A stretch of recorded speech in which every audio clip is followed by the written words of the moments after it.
ඔව් ආදරණීය දරුදරියනි, අපි මීට ප්‍රථම සාකච්ඡා කරමින් හිටියා විෂය නිර්දේශයේ 16 වන පාඩම් ඒකකය වන මානව සම්පත් කළමනාකරණය හා සම්බන්ධ පසුගිය විභාග ප්‍රශ්න.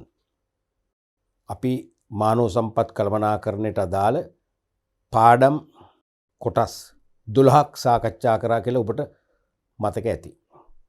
බොහොම මෑත දවස්වල අපි සාකච්ඡා කරා පාඩම් 12ක්. එතකොට ඒ පාඩම් 12න්ම විභාග ප්‍රශ්න පත්‍රයට ප්‍රධාන පාලක පරීක්ෂකවරයා ප්‍රශ්න යොමු කරන බව අපි හොඳටම තේරුම් ගත්ත මේ පහුගිය පාඩම් පරිච්ඡේද තුලදී විභාග ප්‍රශ්න සාකච්ඡා කිරීමේදී. එතකොට විෂය නිර්දේශයේ වැඩිපුරම ප්‍රශ්න අහන මාතෘකාවලින් එකක් තමයි, ඒ කියන්නේ කළමනාකරන මාතෘකාවලින් එකක් තමයි මානව සම්පත් කළමනාකරණය කියලා තේරුම් ගත්තා. එතකොට දැන් සමහර දරුවෝ සමහර නෙවෙයි ගොඩක් අය කරනවා. මොකද කරන්නේ? සමහර අය සමහර පාඩම් ඒකකවල සමහර පාඩම් මගහරිනවා. එක්කෝ ඉස්කෝලේදී එක Tamanට තේරුම් ගන්න බැරි වුණා. නැත්නම් Taman තේරුම් ගත්තේ නැහැ. එක්කෝ ඉස්කෝලේ යන්න නොහැකුණ දවස් කීපයක්. අන්තිමට ඒ පාඩම තමයි ඔළුවෙන් අයින් කරලා දානවා. කමක් නැහැ. පාඩම් එකයි නැත්නම් එකමාරක් වගේ මට අයින් කරන්න වෙන්නේ. මං උතුරු වෙන් ලියනවා. නමුත් මම නැවත කියනවා ඒ තීන්දුව සම්පූර්ණයෙන්ම වැරදි.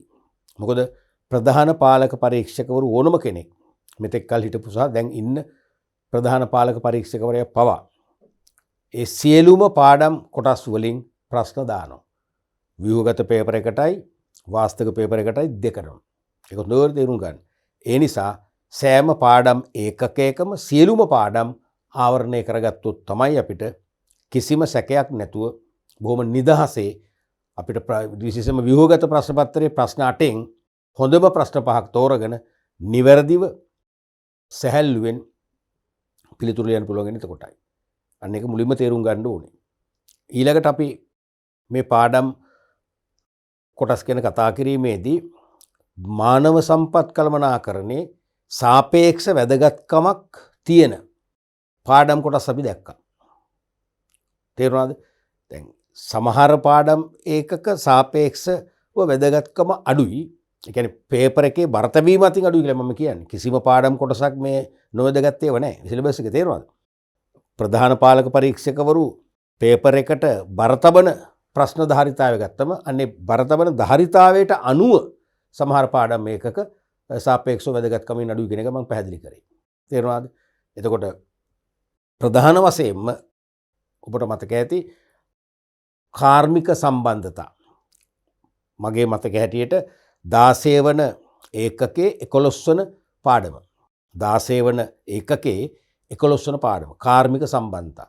ඒ කාර්මික සම්බන්ධතා කියන එකෙන් අනිවාර්යයෙන්ම 25ක් 30ක් ප්‍රශ්න යොමු වෙනවා කියලා ඔබ තේරුම් ගන්න ඇති. කියන්නේ මානව සම්පත් කළමනාකරණයෙන් ප්‍රශ්න 100ක් ඇහුවොත් 100ක් අහන්නේ කියලා දන්නවනේ. 100ක් ඇහුවා කියලා අපි උපකල්පනය කළොත් ඒ 100න් 25ක් හෝ 30ක්ම අර 11 වන පාඩමෙන් අදාළ වෙනවා. ඒ නිසා 11 වන පාඩමට වැඩි බරතැබීමක් කළ යුතුමයි. ඒතර ඒකේ කාර්මික සම්බන්ධතාව විතරක් නෙවෙයි කාර්මික සම්බන්ධතා. ඒ කාර්මික සම්බන්ධතාව වලින් ලබා ගන්න පුළුවන් ප්‍රයෝජන කාටද? සේවා ආයෝජකයට, සේවා දායකයට දෙපැත්තටම. ඊට පස්සේ කාර්මික සම්බන්ධතා බිඳ වැටුනොත් කාර්මික ආරවුල්. එහෙනම් කාර්මික ආරවුල් කියන්නේ මොනවද? කාර්මික ආරවුල් නිසා සේවකයන්ට, සේවා ආයෝජකයන්ට සිදුවන මොනවද? වාසිද? වාසි නැහැනේ, අවාසි. වාසියක් එන්නේ නැහැනේ, අවාසි. එතකොට කාර්මික ආරවුල් ඇති වූ කල කාර්මික සාමය ව්‍යාපාරයෙන් ගිලිහි යන බවත් අපි අවධාරණය කරගන්න ඕනේ. ඒත් එකම කාර්මික ආරවුල් දුරදිග නොගිහිල්ලා විසඳා ගන්න ක්‍රම අපි සාකච්ඡා කරා. ඊට පස්සේ කාර්මික ආරවුල් වලදී සේවා යෝජකයන්ට එරෙහිව තම ඉල්ලීම් දිනා ගැනීමට, තම අයිතිවාසිකම් සහ වරප්‍රසාද දිනා ගැනීමට සේවා යෝජකයන්ට එරෙහිව වෘත්තීය සමිති වල සහභාගීත්වයෙන් යම් බලපෑම් කිරීමේ ක්‍රියාමාර්ග දියත් කරනවා කියලා කිව්වා. අපි ඒව හඳුනගත්ත ඉන්ඩස්ට්‍රියල් ඇක්ෂන්ස් නැත්නම් කාර්මික ක්‍රියාමාර්ග නැත්නම් කාර්මික ක්‍රියාවන් කියලා. ඒක අපි ලිස්ට් එකක් කතා කරා. මතකනේ? සෙමින් වැඩ කිරීම, අකුරට වැඩ කිරීම, කඩාකප්පල් කිරීම, සේවයේ නොයෙදීම, ඒ වගේම පිකට් ගැසීම නැත්නම් පිකටින්, ඒ වගේම ටෝකන් ස්ට්‍රයික්, ඒ කියන්නේ සංකේත වර්ජන, ඒ වගේම බන්ඩල් ස්ට්‍රයික්, සමූහ වැඩ වර්ජන අනිවාර්ය විභාගයට අහනවා. ඊට අමතරව වෘත්තීය සමිති. ඒ කාර්මික සම්බන්ධතා කියන පාඩම තුලම අපි වෘත්තීය සමිතියක් කියන්නේ මොකක්ද? වෘත්තීය සමිති පිහිටුව ගන්න පුළුවන් මූලික ක්‍රම දෙක මොනවද? වෘත්තීය සමිතියක් පිහිටුවා ගැනීමේ පියවර මොනවද? වෘත්තීය සමිතියක අරමුණු මොනවද? කාර්යභාරයන් මොනවද? ආදි වශයෙන් අපි කතා කරමු. ඔන්න ඔය 11 වන පාඩමේ සියලුම විෂය සංකල්ප ටික අතිශය වැදගත් වෙනවා. සෙකන්ඩ් පේපර් එකට විශේෂයි. ෆස්ට් පේපර් එකෙත් සෑහෙන දුරට ප්‍රශ්න වලට අහනවා. එක්කෝ MCQ ප්‍රශ්නයක් වශයෙන්, එහෙම නැත්නම් සැපීම් වර්ගයේ ප්‍රශ්නයටද හිස්තැන් පුරවන ප්‍රශ්නයක්, නැත්නම් නිශ්චිත පිළිතුරු අපේක්ෂා කරන ප්‍රශ්නයක් වශයෙන් යොමු වෙන්න පුළුවන්. ඊට අමතරව අපි ඒ 16 වන එකකේ මුල්ම පරිච්ඡේදවල අපි දැක්කා, මුල්ම පාඩම්වල අපි දැක්කා මොනවද? තුන්වන පාඩම මගේ මතකයට තුන්වන පාඩමේදී සේවකයින් ආකර්ෂණය කරගන්න පුළුවන් ක්‍රම. ආකර්ෂණය කියන්නේ මොකක්ද? ආකර්ෂණය කරගත හැකි ක්‍රම. මූලික ක්‍රම දෙකයිනේ. අභ්‍යන්තර ආකර්ෂණ ක්‍රම, බාහිර ආකර්ෂණ ක්‍රම.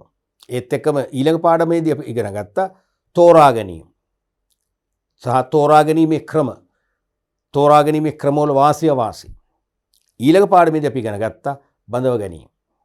බඳව ගැනීම කියන්නේ මොකක්ද? බඳව ගැනීමේ ක්‍රම. ඒත් මූලික දෙකයි. අභ්‍යන්තරින් බාහිරින්. විධිමත් ලෙස බඳව ගැනීම කොහොමද කරන්නේ? පත්විම ලිපියක් ගැන අපි කතා කරා. පරිවාස කාලය ගැන කතා කරා. තේරුණාද? ඊට පස්සේ බඳව ගත්තම පස්සේ මොනවද කරන්නේ? අනුස්ථාපනය කරන්න ඕනේ. අනුස්ථාපනය කියන්නේ මොනවද? ඒකේ වාසි. ඒකේ සේවා යෝජකයන් ලැබෙන වාසි, සේවකයන් ලැබෙන වාසි දෙපැත්තම කතා කරා. ඒ වගේම පුහුණුව හා සංවර්ධනය. පුහුණුව දෙන්නේ කාටද? සංවර්ධනය දෙන්නේ කාටද? ඒ දෙකේ විශේෂයෙන්ම වෙනස්කම්. පුහුණුව හා සංවර්ධනය අතර වෙනස්කම් විභාගෙට නිතරම අහනවා කියලා අපි දැක්කා. ඒකම පුහුණුව හා සංවර්ධනය කිරීමේ විවිධ ක්‍රම. තේරුණාද? අපි ඒ ක්‍රම සාකච්ඡා කළා. ඒ වගේම තෝරා ගැනීමේ ක්‍රම. අයදුම්පත් මගින්, සම්මුඛ පරීක්ෂණ මගින්, ප්‍රායෝගික පරීක්ෂණ මගින්. තේරුණාද? ඒ වගේ විවිධ පුහුණු කිරීමේ ක්‍රම අපි කිව්වා. ආකෘති පුහුණුව නැත්නම් සමාකරණය. ඒ වගේම උපනිල්ධාරී පුහුණු කිරීමේ ක්‍රමය, ඔය වගේ පුහුණු කිරීමේ ක්‍රම කතා කරා. ඒකම කාර්යඵල ඇගීම. තවත් පාඩම් එකකදී අපි කතා කරා. කාර්යක්ෂමතා ඇගීම මතකයිනේ. සේවකයන්ගේ කාර්ය සාධන ඇගීම. ඒ කාර්ය සාධන ඇගීමේදී තේරුණාද? කාර්ය සාධන ඇගීම මගින් සේවකයන්ට ලැබෙන වාසි, සේවා යෝජකයන්ට ලැබෙන වාසි නිතර විභාගයට අහනවා කියලා කිව්වා. ඊට අමතරව විනය කළමනාකරණය. විනය කළමනාකරණය කිරීමේ වැදගත්කම, විනය ආරක්ෂා කිරීමේ වැදගත්කම ගැන අපි සාකච්ඡා කරා. තේරුණාද? මෙන්න මේ මම මතක් කරපු ටික අවිවාදයෙන්ම අපේ පේපර් එකේ සෑම වර්ෂයකම සෙකන්ඩ් පේපර් එකේ අංක 1ට අංක 2ට නැත්නම් දෙවනුව ෆස්ට් පේපර් එකේ නම් වාස්තවික ප්‍රශ්න පත්‍රයේ අනිවාර්යයෙන්ම බර තබනවා. ඒ නිසා ඒ විශේෂ සංකල්ප ගැන ඔබ හොඳ අවබෝධයක් අරගෙන ගිහිල්ලා අපි මේ සාකච්ඡා කරන ප්‍රශ්න තුලින් ලැබුව අත්දැකීම භාවිතා කරලා විභාගෙදී අනිවාර්යයෙන්ම 100%ක්ම සාර්ථකව පිළිතුරු ලියන්න දැන් ඉඳන්ම මනස හදා ගන්නට ඕන. මානව සම්පත් ඒකකයෙන් මට ලැබෙන ලකුණු කීයද? ලකුණු 5ද 10ද 15ද 20ද? ඒ සම්පූර්ණ ලකුණු මම ගන්නවා කියන මානසික ධනාත්මක තත්ත්වය ඔබ දැන් ඉඳන්ම හදා ගන්න ඕන. විභාගය අද නම් අද හදා ගන්න බෑ ඒක. තේරුණානේ? ඒ නිසා මම කිව්ව ඔබට මේ ප්‍රශ්න සාකච්ඡා කිරීමේදී මම වරින් වර මතක් වුණු වෙලාවට මම ගන්නවා. මට අමතක වුණොත් ඔබ මතක් කරගන්න ඕනේ. මොකද්ද? අපි සාකච්ඡා කරන ප්‍රශ්න පදනම් කරගෙන ඒක ආදර්ශයක් කොටගෙන ඒ තුලින් ඒ ප්‍රශ්නේ වෙනත් මානයන්ගෙන්, වෙනත් කෝණයන්ගෙන්, වෙනත් ක්‍රමවලට 2022 ඒ වගේම 2023 විභාගවලදී යොමු වෙ හැකි ආකාරයේ අනුමාන කරලා අනුමාන ප්‍රශ්න ඔබ නිර්මාණය කරන්න. පිළිතුරුත් ඔබම ඒවට නිර්මාණය කරන්න. ලකුණු ක්‍රමයක් ඔබම හදන්න. ඒක හොඳ ව්‍යායාමයක් කියලා කිව්වා. 100%ක් නෙවෙයි 100 කෝටියක් ඒක විශ්වාසයි. ඔබ නොදැනීම විෂය කරුණු පාඩම් පිටින්, පාඩම් ඒකක පිටින් නැත්නම් පාඩම් පිටින් ඔබට අනිවාර්යයෙන්ම ඔබේ මතක ගබඩාවේ රැඳෙනවා ඇති. ඒක අනිවාර්යයෙන්ම කරන්න ඕනේ. දැන් මම වරි මතක් වුණාම කරනවනේ. කීපයක්ම අපි දැන් කළානේ. මම නෙවෙයි විභාග ලියන්නේ. මම නෙවෙයි ව්‍යායාම කළ යුත්තේ. මම කරන්නේ උදාහරණයක් දැක මම කරලා පෙන්නනගෙන ඔබ කරන්න. සෑම ප්‍රශ්නයකටම ඔබ උත්සාහ කරන්න මේ ප්‍රශ්නේ වෙන පැත්තකින් අහන විදියට මේ ප්‍රශ්නේ ප්‍රතිනිර්මාණය කරන්න. ඒක හොඳම පාඩම් කිරීමේ ව්‍යායාමයක්. නැත්නම් පාඩම් කිරීමේ මම දකින්නේ පාඩම් කිරීමේ උච්චතම ක්‍රියාමාර්ගය තමයි ඒක. උච්චතම ක්‍රියාමාර්ගය ඒක. පැහැදිලිනේ? අපි අද පාඩමේදීත් තවදුරටත් විභාග ප්‍රශ්න සාකච්ඡා කරලා තවදුරටත් අපි මේ මානව සම්පත් කළමනාකරණය තුලින් දෙවන ප්‍රශ්න පත්‍රයට යොමු විය හැකි ව්‍යුහගත අභ්‍යාස අපි සාකච්ඡා කරලා ඒ තුලිනුත් අපි තව තවත් විභාග ප්‍රශ්න පත්‍රයට පහසුවෙන් ලියන්න අවශ්‍ය මානව සම්පත් කළමනාකරණ සංකල්ප පිළිබඳ හොඳ අත්දැකීමක් ලබන්න තමයි සූදානම් වෙන්නේ. මුලින්ම 2008 වර්ෂයේ ආපු විභාග ප්‍රශ්න. දෙවෙනි ප්‍රශ්නේ ඊයන් යටතේ රෝම ඉලක්කම් 1ට ආපු ප්‍රශ්නේ. මානව සම්පත් කළමනාකරණයේ කාර්යයන් 6ක් නම් කරන්න. බොහොම ලේසියිනේ. මානව සම්පත් කළමනාකරණයේ කාර්යයන් මූලික වශයෙන් අපිට 20ක් විතර කියන්න පුළුවන්. අපි මං හිතන්නේ විෂය නිර්දේශය අනුව 17ක් හෝ 18ක් කතා කරා තීරපාට එකේ දැන්ට මාස කිහිපයකට පෙර. මතක ඇති. මානව සම්පත් කළමනාකරණයේ කාර්යයන් 6ක් නම් කරන්න. නම් කරන්න විතරයි. සමහර අවුරුද්දවල මේක අහන දරුවනේ මානව සම්පත් කළමනාකරණයේ මූලික කාර්යයන් අනුපිළිවෙලට නම් කරන්න. අනුපිළිවෙලට නම් කරන්න කිව්වන් පස්සේ සමහර ළමයි කියනවා සර් ඒක ප්‍රශ්නේ දැක්කම හින්දාඩි දැම්මලු. ඉතින් අපි අහනවා ඇයි කියලා. දැන් විභාගෙ ලියලා ඉවරලා අපිත් එක්ක එනවනේ සමාලෝචන සාකච්ඡා කරන්න. තේරුණාද? ඉතින් ඒගොල්ලෝ කියන හින්දාඩි දැම්මලු ඒක දැක්කම. ඇයි? පිළිවෙල මතක නැහැලු. මතක තියාගන්න පිළිවෙලක් නැහැ. පිළිවෙලක් නැහැ. තේරුණාද? එකම දේ ඔබ දල වශයෙන් ඔබට මතකයක් තියෙනවනේ. ඒක තමයි පිළිවෙල. දැන් සාමාන්‍ය දැන් විෂය නිර්දේශයේ මාතෘකා 18යිනේ. ඒ මාතෘකා 18 ඔබට පුළුවන් පිළිවෙලට කියන්න. සමහරට මටත් බෑ. මට නම් කීයද ටිකක් කල්පනා කරලා ශෙනිකෝ බෙහුව සර් තප්පර 30යි දෙන්නේ තප්පර 30න් කියන එක මට බෑ කියන්න. එහෙම බෑ. මමත් මැද හරියද කල්පනා කරන්න ඕනේ. පිළිවෙල. තේරුණාද? ඉතින් මේකෙත් ඒ වගේ තමයි. ඒවට එතරම් බොරු වෙන්න එපා. ඒ පිළිවෙල අනුපිළිවෙලට ඇහුවොත් බය වෙන්න එපා. දැන් මේක නම් ෆ්‍රීනේ. මේක නිදහස්. ඔබට ඕන විදිහට ලියන්න පුළුවන්. ඕන තැනකින් 6ක්. නමුත් පිළිවෙලට ලියනකොට කලබල වෙන්න එපා. ඔබ මතකෙන් ලියන්න. ඔබේ මතකය ඇති. මොකද්ද ඔබේ මතකය? පළවෙනි කාර්යයන් ටික මතකයිනේ. අවසාන කාර්යනුත් මතකයිනේ. අවසාන කාර්යනුත් කාර්මික ක්‍රියාවන්, ඒ වගේම කාර්මික ආරවුල් විසදීම ඒවනේ. තේරුණාද? මුලින්ම මතකද? මුලින්ම රැකියා නිර්මාණය කිරීම. ඊට පස්සේ රැකියා විග්‍රහය. ඒ දෙක අනිවාර්යයෙන්ම මතකයිනේ. රැකියා නිර්මාණය, රැකියා විග්‍රහය නැත්නම් රැකියා විශ්ලේෂණය කියලා කියන්න පුළුවන් ඔකට. රැකියා විශ්ලේෂණ විග්‍රහය කියන එකටම රැකියා විශ්ලේෂණ කියන්න පුළුවන්. විශ්ලේෂණය. ඊට පස්සේ මානව සම්පත් සැලසුම් කරණය. මතකයිනේ. රැකියා නිර්මාණය කරනවා. ඊට පස්සේ රැකියා විශ්ලේෂණය කියදෙනවා. ඒ රැකියා විශ්ලේෂණයේදී තමයි අපි කිව්වර රැකියා විස්තරය, රැකියා පිරිවිතරය අන්නේ ලේඛන දෙකට නිතර අහන බව මතක තියාගන්න. රැකියා විස්තරය සහ පිරිවිතරය කියන ලේඛන දෙක සකස් කරන් රැකියා විශ්ලේෂණය. එයින් පස්සේ කරන්නේ මානව සම්පත් සැලසුම් කරන්නේ දියත් කරලා මානව සම්පත් සැලසුමක් හදනවා.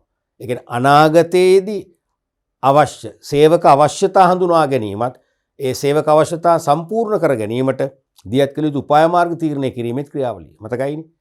මානව සම්පත් සැලසුම් කරණයෙන් පස්සේ එන්නේ මොනවද?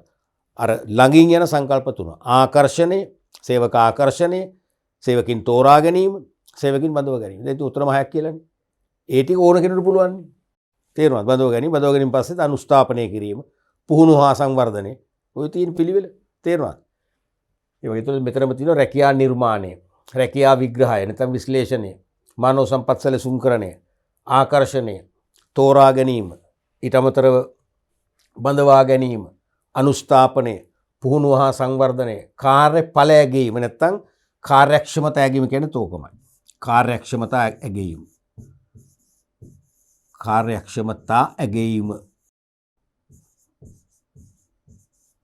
නැත්නම් කාර්ය සාධනය ඇගීමකොත් හරි. ගෙවීම් කළමනාකරණය, පේමන්ට් මැනේජ්මන්ට්, සේවක චලනය නැත්නම් වෙනස් කිරීම. ඒ වගේම සේවක සුබ සාධනය. මේ සේවක චලනය කොහොම ඒකේ මූලික වර්ග තුනක් තියෙනවා. මොනවද? උසස් කිරීම. උසස් කිරීම. තව එකක් මාරු කිරීම. තව එකක් ඉවත් කිරීම. ඔයගේ මූලික තුනක් තියෙනවා. ඒව ලියන්න එපා. දැන් මේක අහන්නේ මූලික කරුණුනේ. අනික සේවක සුබ සාධනය. සේවක සුබ සාධනය. සේවක සුබ සාධනය වෙනුවෙන් බොහෝ ව්‍යාපාර අද විශාල වියදමක් පරිශ්‍රමයක් දරනවා. මොකද සේවකයාට සුබ සාධන පහසුකම් දීලා සේවක සෞඛ්‍ය, සේවක ශාස්ත්‍රීයත්වය ගොඩනැගීම තුළින් සේවකයන්ගේ උපරිම කැපවීම අරගෙන පක්ෂපාතීත්වයේ ව්‍යාපාරයට අරගෙන සේවකයන්ගේ ඵලදායීතාවය වර්ධනය කරගන්න පුළුවන්. නිසා සේවක සුබ සාධනයටද මූලික බර්තබීමක් කරන බොහෝ ව්‍යාපාර. ඊළඟට ආරක්ෂාව සහ සෞඛ්‍ය, විනය පරිපාලනය, දුක් ගැනවිලි නිරාකරණය, කාර්මික සම්බන්ධතා නැත්නම් සේවක සම්බන්ධතා. මං කියවර 11 වන පාඩවිද අපි කතා කරේ මේකනේ කාර්මික සම්බන්ධතා නැත්නම් සේවක සම්බන්ධතා. මේක පුළුල්. මේක තමයි කාර්මික සම්බන්ධතා, කාර්මික ආරවුල්, ඒව විසඳන ක්‍රම, වෘත්තීය සමිති, ඒවැ අරමුණු, වෘත්තීය සමිති කාර්යයන්, ඊට අමතරව සාමූහික ගිවිසුම්, සාමූහික කේවල් කිරීම මතකද? ඒව අහනෝම විභාගෙට. තේරුණාද? ඒ වගේම වෘත්තීය සමිති විසින් ගන්න ක්‍රියාමාර්ග, සේවකයන්ගේ ඉල්ලීම් දිනා ගන්න සේවා යෝජකයන්ට එරෙහිව ඉදිරිපත් කරන ක්‍රියාමාර්ග තමයි කාර්මික ක්‍රියාමාර්ග කියලා කිව්වේ. අර වැඩ වර්ධනයේ අපිට කතා කරේ අන්න ඒ කොටස. මේ වැදගත් පාඩම් එකක් මේක.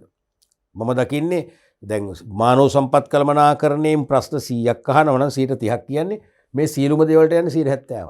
ඒ කියන්නේ වැඩිම ප්‍රශ්න ප්‍රමාණයක් අහන තැන තමයි කාර්මික සම්බන්ධතා. ඒ වගේ අපි අවබෝධයක ඉන්න ඕනේ.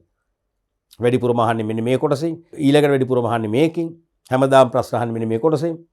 තේරෙනවද? ඒ හැම දෙයක් ගැනම අපිට අවබෝධය තියෙන්නට ඕන. කාර්යයන් 6ක් සඳහා ලකුණු කීයද? 6ක්. මොන 6ද? ලකුණු 1යි.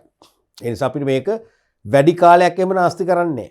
හරිද? අර අනුපිළිවෙලට නම් කරන්න කියලාම ඒ අනුපිළිවෙල ගැන හිතලා බය වෙලා කලන්තේ දාලා ඒ මුකුත් කරන්න බෑ. බොහොම සැහැල්ලු අනුපිළිවෙලක මතක කළා දැන් ඔබට මතක පිළිවෙල ඇති. නේ මුල් ටික මතකයිනේ. රැකියා නිර්මාණය කිරීම, රැකියා විශ්ලේෂණය කිරීම, මානව සම්පත් සැලසුම් කරණය, ඊට පස්සේ ආකර්ෂණය කිරීම, තෝරා ගැනීම, බදව ගැනීම. එතනම හයි ඉවරයි. ඒ ටික ලියන්න පුළුවන්. තේරෙනවද? ඒ ටික අමතක වෙලා මේ යටින් අරන් ලියන්නේ ප්‍රශ්න නැහැ ලකුණු දෙනවා. ඒක මගේ අත්දැකීම මම බය නැතුව කියන්නේ. ෆේබ් මාකින් මම අවුරුදු 12ක් කරපු කෙනෙක් නේ. අනිවාර්යෙන් හරියටම අසාධාරණ ළමයෙක්ගෙන් පිළිවෙලටම 6 අහන එක. ඇයි? මානව සම්පත් කළමනාකරණය මේ වගේ කාර්යන් ගොඩක් තියෙනවා. 16 18ක් අපි කතා කරා. ඒ නිසා සාමාන්‍යයෙන් අනුපිළිවෙල කියන වචනේ දාන්නේ බය කරන්න. ඒකට කලබල වෙන්න එපා. මතක තියෙන මුල් මහය ලියන්නේ ඉවරයි. තේරුණාද? එතකොට ඊළඟ ප්‍රශ්නේ බලමු. රෝම ඉලක්කම් 2. ආයතනයක ඇති පුරප්පාඩු පිරවීම සඳහා සේවකයින් අභ්‍යන්තරයෙන් තෝරා ගැනීමේ වාසි හා අවාසි කවරේද?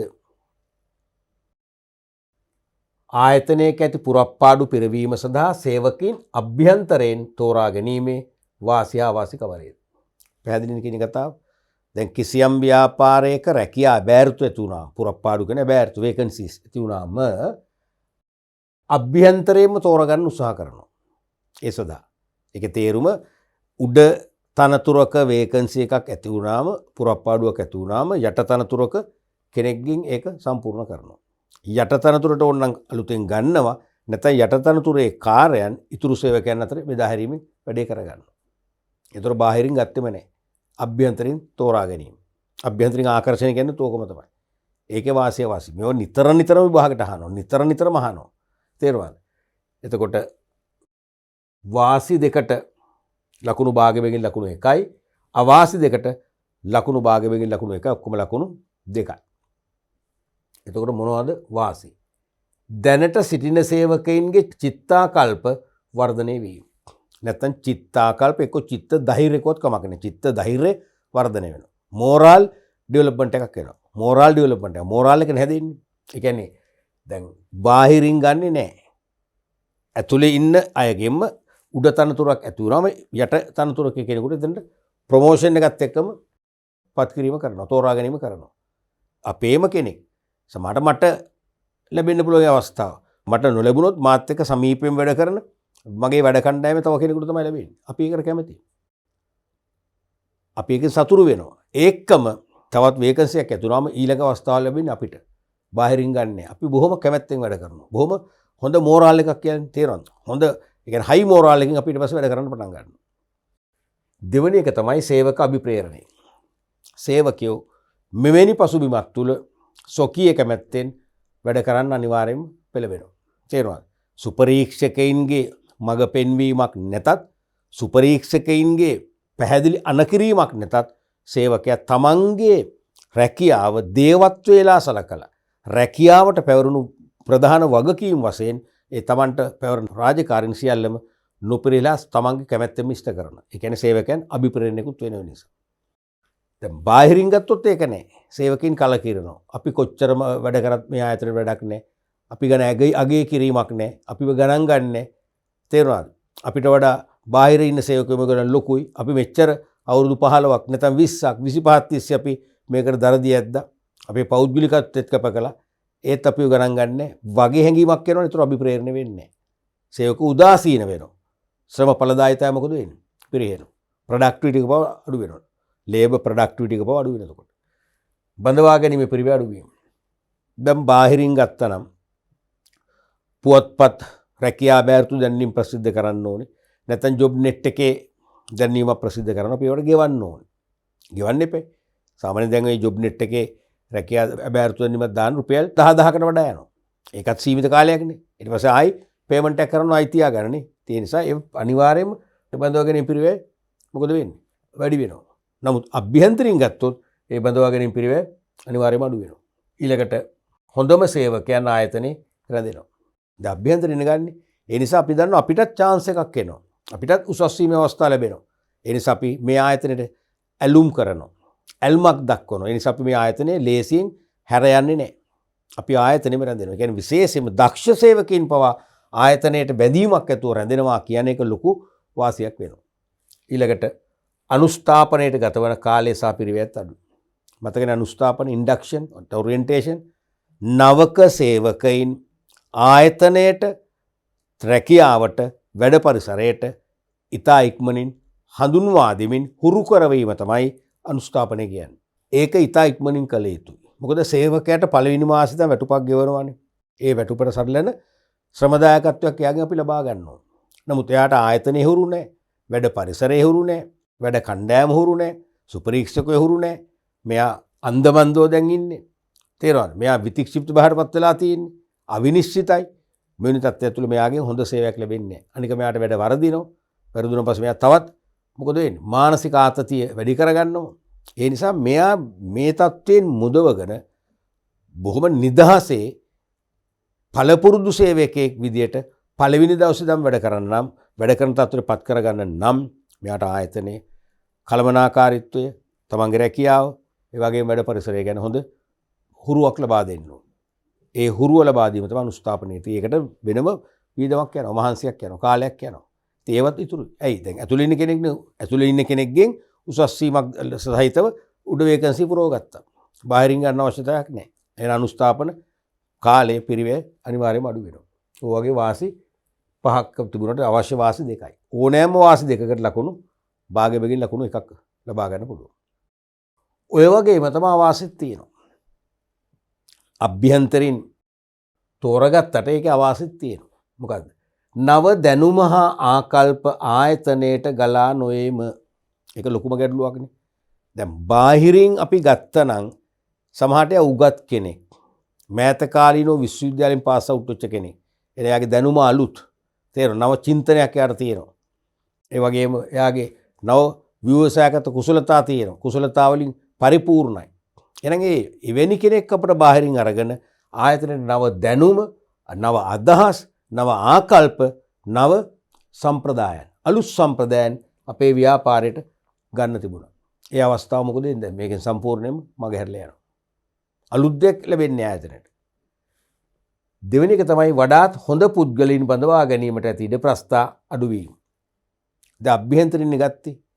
එතකොට දැන් ඉන්න අයගේ දක්ෂතා අපි දන්නවනේ.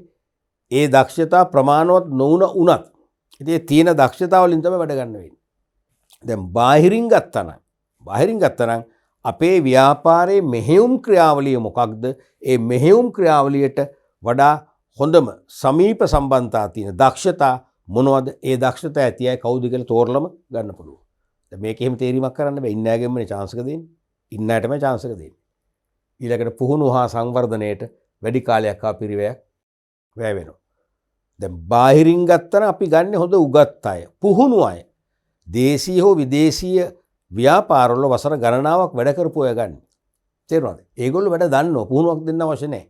නමුත් දැන් මෙතන අපේ යම්කිසි තනතුරක හිටපු කෙනෙකුට උසස් තනතුරක ජොබ් එකක් දුන්නම එයාට අනිවාර්යයෙන්ම පුහුණුවක් නැත්නම් එයා කළමනාකරුවෙක් නම් සංවර්ධනය කරන්න වෙනවා. ඒකට කාලයක් ඒ වගේම වියදමක් දරන්න වෙනවා. හතරවෙනි එක තමයි සේවකයින් හා කළමනාකාරීත්වය අතර ගැටුම් පැන නැගිය හැකි වේ. සේවකයින් හා කළමනාකාරීත්වය අතර ගැටුම් පැන නගින්න පුළුවන්. ඇයි? සමහර විට තමන්ට වඩා සුදුසුකම් තියෙන බව තමන් දන්නවා. තමන්ට වඩා සාපේක්ෂව අඩු සුදුසුකම් තියෙන කෙනෙකුට තමයි උඩ ඇති වෙච්ච වේකන්සියට ඉහළ තනතුරු ඇති වෙච්ච වේකන්සි එකට ආදේශ කළේ තමන්ට වඩා අඩු සුදුසුකම් තියෙන කෙනෙක්. ඒත් අපිට තේරෙනවා කළමනාකාරීත්වයත් එක්ක ඒ සේවකයා හෝ සේවිකාව සමග යම් යම් සම්බන්ධතා තියෙන ඥාති සම්බන්ධතා නැත්නම් මිත්‍ර සම්බන්ධතා නැත්නම් එකම පාසලේ උගත් අය නේ ඒ වගේ. එතකොට මොකද වෙන්නේ? එතකොට සාධාරණිෂ්ඨ උන්නේ පළපුරුද්ද ගත්තත් මම තමයි පළපුරුදු කෙනා. එක්ස්පීරියන්ස් එක මගේ වැඩි. උගත්කමත් මගේ වැඩි. මට ලැබුණේ නැහැ. ඉතින් මම ප්‍රශ්න කරන කළමනාකාරීත්වෙත් එක්ක. අන්න මම අනවශ්‍ය ගැටුමක් ඇති කර ගැනීමක් දක්වා වර්ධනය වෙනවා. නමුත් අපි කාගෙවත් ඒ උඩ වේකන්සි ෆිල් කරලා තෝරා ගැනීමක් කරන්නේ නැතුව බාහිරින්ම තෝරගත්තා නම් අපිට තරම් ගැටලුවක් නැහැ. තේරුණාද? දැන් මෙතන ගැටලුව තියෙන එකයි මම ඉඳද්දි මට වඩා ජූනියර් කෙනෙක්ට තමයි අවස්ථාව දෙන්නේ. අන්න ඒ වගේ ගැටුම් අනිවාර්යෙන් පැන නගින්න පුළුවන්. ඊළඟට කොහොමත් එහෙම ගැටුම් ආවේ නැතත් දැන් අපි තුමු වේකන්සිස් දෙකයි තියෙන්නේ. දෙකක් ඇති වුණා. ඒ දෙකට යන්න ඉන්නව 4 දෙනෙක්. 4 දෙනාගෙන් ගන්න දෙන්නයි නේද? අනිත් දෙන්නට නැහැ. ඒ දෙන්න කලකිරීමටපත් වෙන්න පුළුවන්ද? පත් වෙනවාමයි. අනේ ඒ දෙන්න හොයනෝ ඉතින් මොන හරි ක්‍රම. මට වඩා এডুকেෂන් ක්වොලිෆිකේෂන් ඇති මෙයාගේ පහළයි. ඒ වගේ පොඩි පොයින්ට් එකක් කර හොයා ගන්නවා. නැත්නම් මට වඩා එඩියුකේෂන්ස් ඉක්වල් සමානයි. මට වඩා පළපුරුද්ද නැහැ. ඒ හොයාගෙන මොකද වෙන්නේ? ඒකිනුත් කලකිරීමටපත් වෙනවා. කලකිරීමටපත් වෙන එක භයංකරයි. ඒකට සේවකෝ මහන්සියලා කැප වෙලා වැඩ කරන්නේ නැහැ. ඒකට ශ්‍රම ඵලදායීතාව පහළ යනවා. අන්න ඒකත් ලියන්න පුළුවන්. ඒ වගේ අවාසි දෙකකට තමයි ලකුණු එකක් ලබා දුන්නේ. පැහැදිලිනේ? මේ හොඳ ප්‍රශ්න. මේව නිතර නිතර අහන ප්‍රශ්න. මේක අභ්‍යන්තරින් ආකර්ෂණය කර ගැනීමේ වාසිය අවාසිය හෙව්වත් අභ්‍යන්තරින් තෝරා ගැනීමේ වාසිය අවාසිය හෙව්වත් දෙකම එකයි. ඇයි? ගොඩක් වෙලාවට ආකර්ෂණය කියන්නේ ගෙන්වා ගැනීමනේ. රැකියාව සඳහා හඳුනා ගැනීමනේ. හඳුනගත් අයගෙන් තමයි පත් කරන්න තීරණය කරන්නේ. ඉතින් ඒක නිසා අභ්‍යන්තර ආකර්ෂණයේ වාසිය අවාසිය හෙව්වත් අභ්‍යන්තර තෝරා ගැනීමේ වාසිය අවාසිය හෙව්වත් මේ දෙකම එකයි. තේරුණාද? රයිට්. අපි බලමු ඊළඟ ප්‍රශ්නයත්. ඒකෙම ඒ ප්‍රශ්නෙම උයන්නේ රෝමි ලක්කම් 1. මේ අංක ගැන විතර හිතන්න එපා. තේරුණාද? මේ අංක බිලු අපිට නිකන් ව්‍යාකූල වෙනවා. ඒක අවුරුද්දක අයනු අහනවා. ඊට පස්සේ රෝමි ලක්කම් 1 අහනවනේ. අනික මේක තනින් තනින් අපි ගන්නෙත්. මොකද මේ මතකනේ පර්සනල් මැනේජ්මන්ට් පාඩමේ ප්‍රශ්න එකම තැන නැහැ. එහෙම තියෙන එක ප්‍රශ්න හම්බුනේ මොකද්ද? කළමනාකරණය. කළමනාකරණය ගොඩක් වෙලාවට පස්වෙනි ප්‍රශ්නේ යන්නේ. ඔක්කොම ටික මේකේ නෑ. මේකේ තැන් තැන් මාරු වෙනවා. රයිට්. ආයතනයක සේවකයින් චලනය කළ හැකි ක්‍රම කවරේද? එම්ප්ලොයි මූවමන්ට්ස් කියන එක. භාගයේ බැගින් කරුණු 3කට ලකුණු 1මාරයි. ආයතනයකට සේවකින් චලනය කරන්න පුළුවන්. මොකද මේ සේවක චලනය කියන්නේ? සේවක චලනය කිරීම යනු කුමක්ද කියලා තහනවනේ. සේවක චලනය කියන්නේ කිසියම් රැකියාවල නියුතු සේවකයින් සම්බන්ධයෙන් කළමනාකාරීත්වය ඉටු කරන කවර හෝ වෙනස් කිරීම. තේරුණාද? යම් යම් තනතුරු වල වැඩ කරන සේවකයින් සම්බන්ධයෙන් කළමනාකාරීත්වය විසින් සිදු කරන කවර හෝ වෙනස් කිරීමක් තමයි සේවක චලන කියන්නේ. එවැනි චලන ප්‍රධාන 3ක් තියෙනවා. ප්‍රධානවත් ලියන්න පුළුවන් නේ. ප්‍රධාන 3යි. මොනවද ප්‍රධාන 3?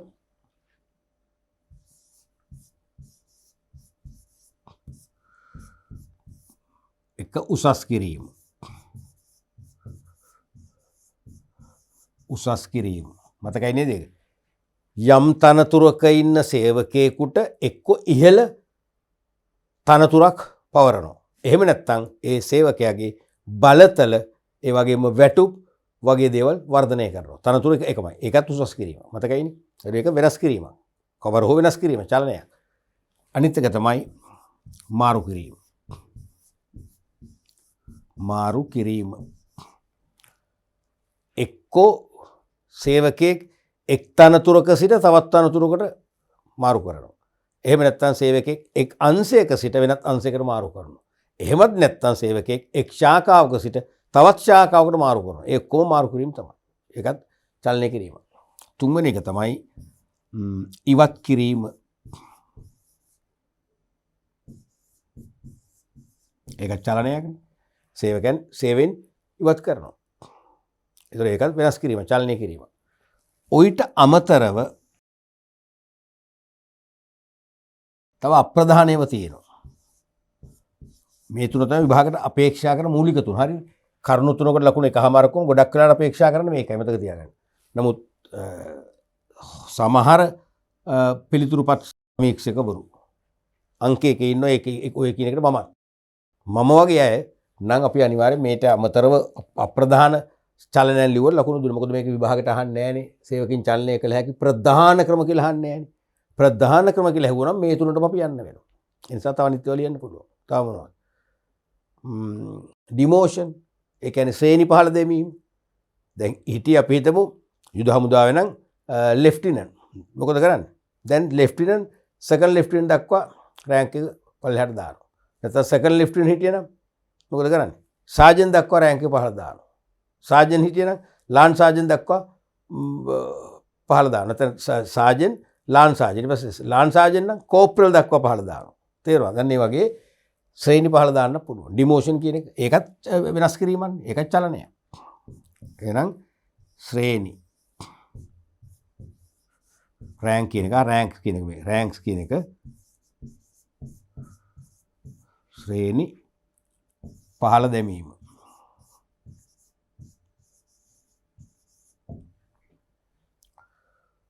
ශ්‍රේණි පහළ ඒකත් චලනය කිරීම. ඒ වගේම තව එකක් තමයි සේවය අත්හිටු වීම.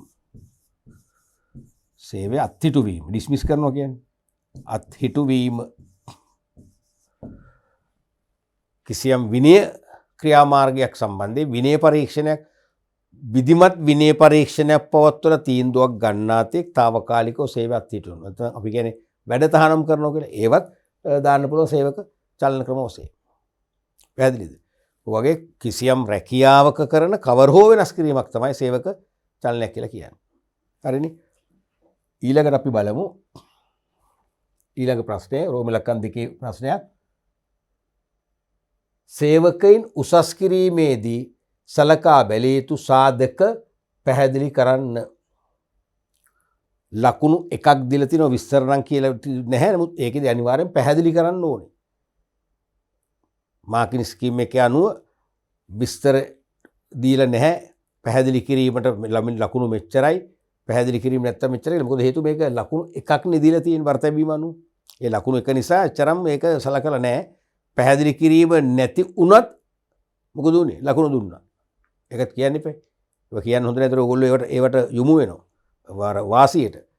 මේ අවුරුද්දේ පැහැදිලි කිරීම නොකරත් කරුණොත් වලට ලකුණු දුන්නා. නමුත් සාමාන්‍ය මතක තියාගන්න පැහැදිලි කරනකොට කෙටි පැහැදිලි කිරීමක් ඕනේ. හරිනේ? එහෙනම් උසස් කිරීමේදී සලකන සාධක එකක් තමයි ජ්‍යෙෂ්ඨත්වය. ජ්‍යෙෂ්ඨත්වය. මේ ජ්‍යෙෂ්ඨත්වයේ ක්‍රම දෙකකට විභාගයට එනවා. ඔක මගෙන් සමහරලම ඇහුවත් තේරුණාද? අර මෙතන ඉස්සරහට හල් කිරීම අපි කියන්නේ කොඩිය කියලා. ඒ හල් කිරීම දැන් මටත් තුරු එහෙම. මමත් සාමාන්‍ය හල් කිරීම දානවා. ඒ දැම්මත් එක ප්‍රශ්නයක් නැහැලු. නොදැම්මත් හරි කියලා තමයි සිංහල මහාචාර්යවරු අපිට දීපු උපදේශය. ඒ නිසා පේපර් එකේ දෙකම දෙවිදිහම එනවා. ඒව එතන හිතන්න එපා. දැන් මේ ජ්‍යෙෂ්ඨත්වය නෙමෙයි. තේරෙනවද? මේක ජ්‍යෙෂ්ඨත්වය නෙමෙයි, ජ්‍යෙෂ්ඨත්වයමයි මේ. පැහැදිලිද? රයිට්. ජ්‍යෙෂ්ඨත්වය ඒ කියන්නේ සේවය කරන ලද කාලය. සීනියොරිටි කියන එක. සීනියොරිටි ඉංග්‍රීසියෙන් නම් සේවය කරන ලද කාලය බලනවා. කාලය වඩා වැඩිම දීර්ඝ කාලයක් සේවය කරපු අයට තමයි මුලින් උසස් වීම හම්බෙන්නේ. තේරෙනවද? සේවා දීර්ඝ ඒ කියන්නේ සේවා දිගුවක් තියෙනවා නම් සාපේක්ෂව නැටර සේවා දිගුවක්. ඒ කියන්නේ සේවයේ දීර්ඝ කාලයක් කරලා තියෙනවා. ඒක ප්‍රධාන සාධකයක් කොට ගන්නවා උසස් වීමක් පිරිනමන්න. දෙවෙනි එක තමයි කුසලතාව. වැඩට පැමිණීම, පක්ෂපාතී බව, කාර්ය සාධනය, විනයචර්යාව යනාදී කරුණුවල එකතුවයි.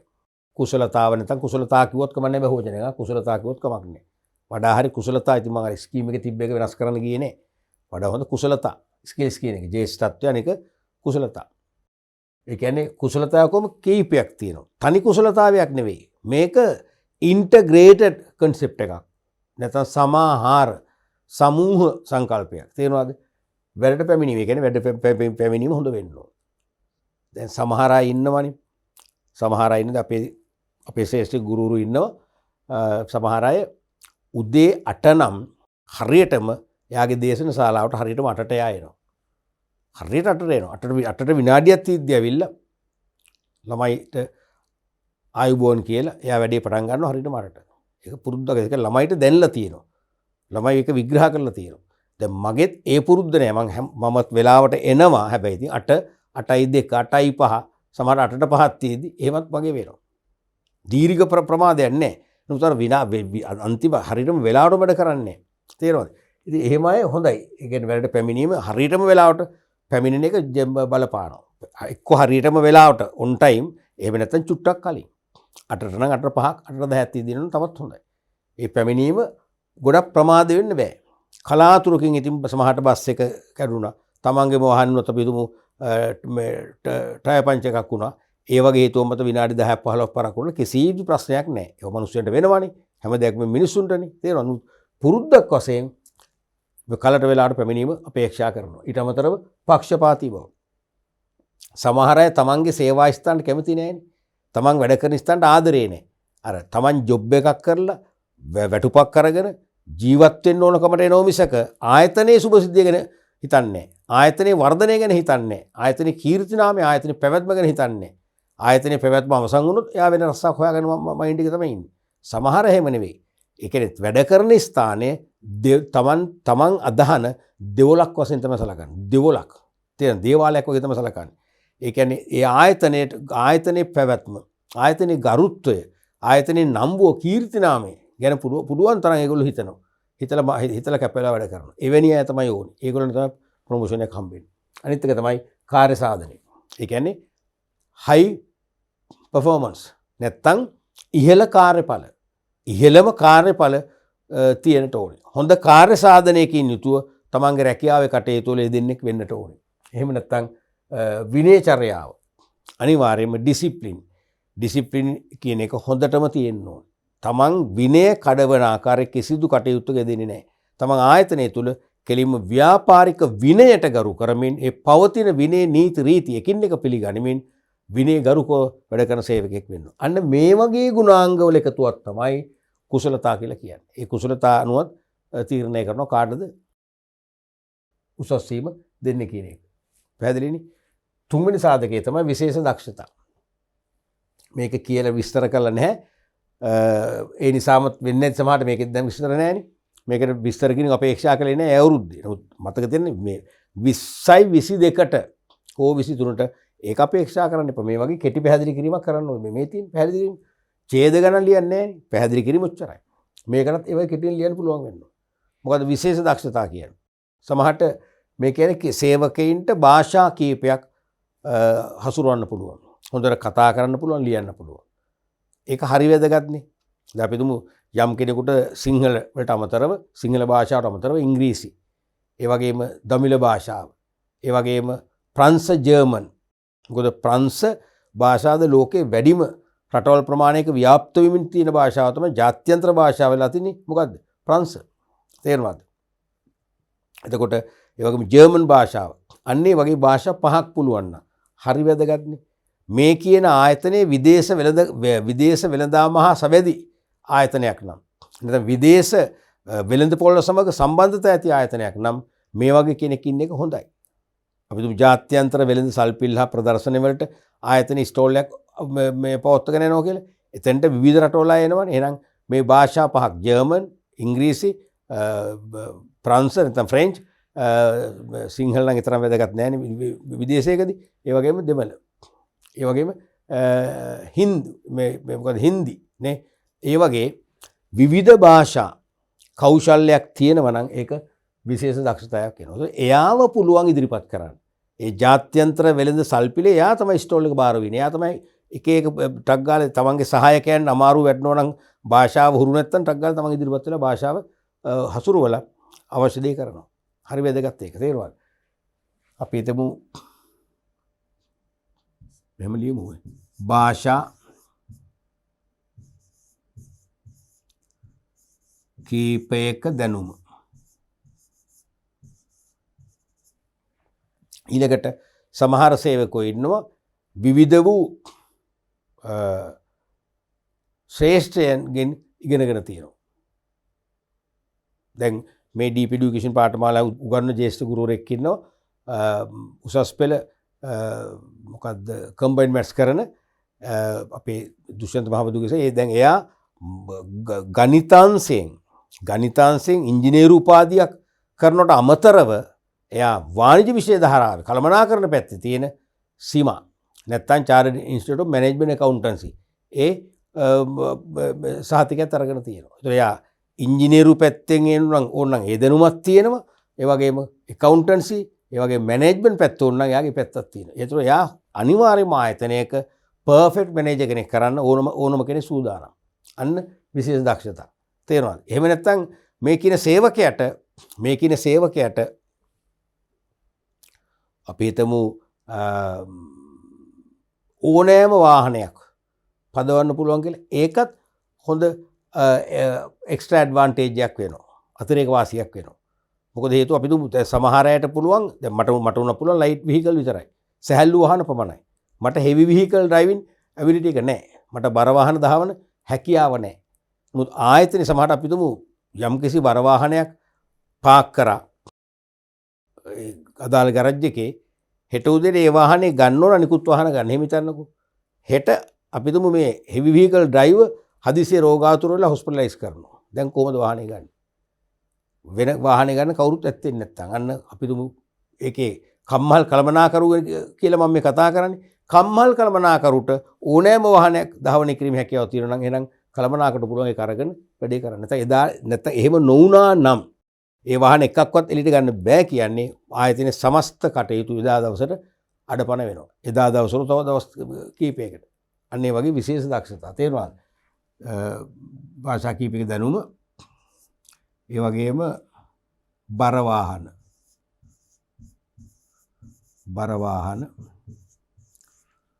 ධාවන හැකියාව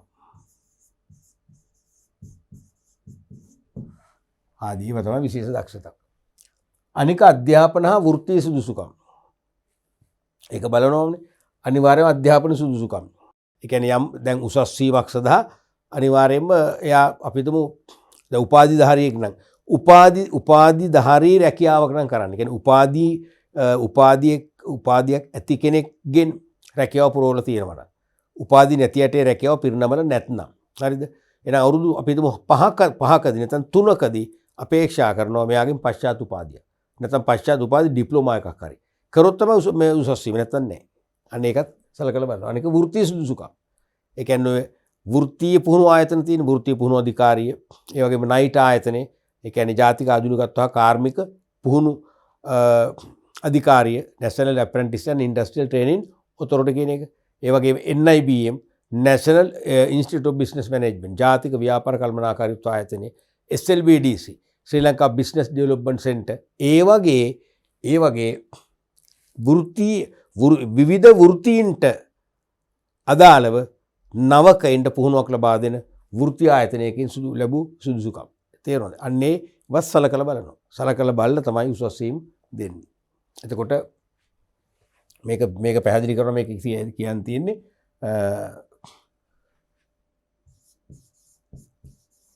සාමාන්‍ය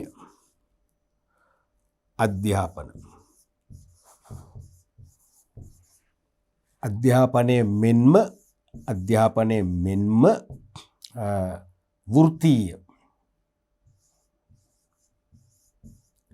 වෘත්තීය පුහුණු ආයතනයකින් ලද අධ්‍යාපනය ඔය දෙකමයි තියෙන්නේ. මෙන්න මේ සාධක හතර සලකලා තමයි උසස් වීමක් දෙන්නේ. මතක තියාගන්න මේකත් විටින් විට විභාගයට ඇහුවා. උසස් වීම පිළිබඳ තීරණ ගැනීමේදී සලකා බලන සාධක හතරයි. එකක් ජ්‍යෙෂ්ඨත්වය, අනික කුසලතාව, අනික විශේෂ දක්ෂතා, අනික අධ්‍යාපන වෘත්තීය සුදුසුකම්. පැහැදිලිනේ? මේ සාධක ඔක්කොම දීලා තියෙන ලකුණු එකයි. ලකුණු කරන් මදීනේ. ලකුණු අඩු ගන්න දෙකක් අත් දුන්නා නම් මගෙත් හොඳ මමත් සතුටටපත් වෙන්න. ළමයි නැත්තම් පවුනේ. කමන්නේ ඒ කන්ට්‍රෝලින් චීෆ් ඒ අවුරුද්දේ ප්‍රශ්න බර්තවීම අනුව දීපු ලකුණු බෙදීම. ඊළඟට 6 ආයන්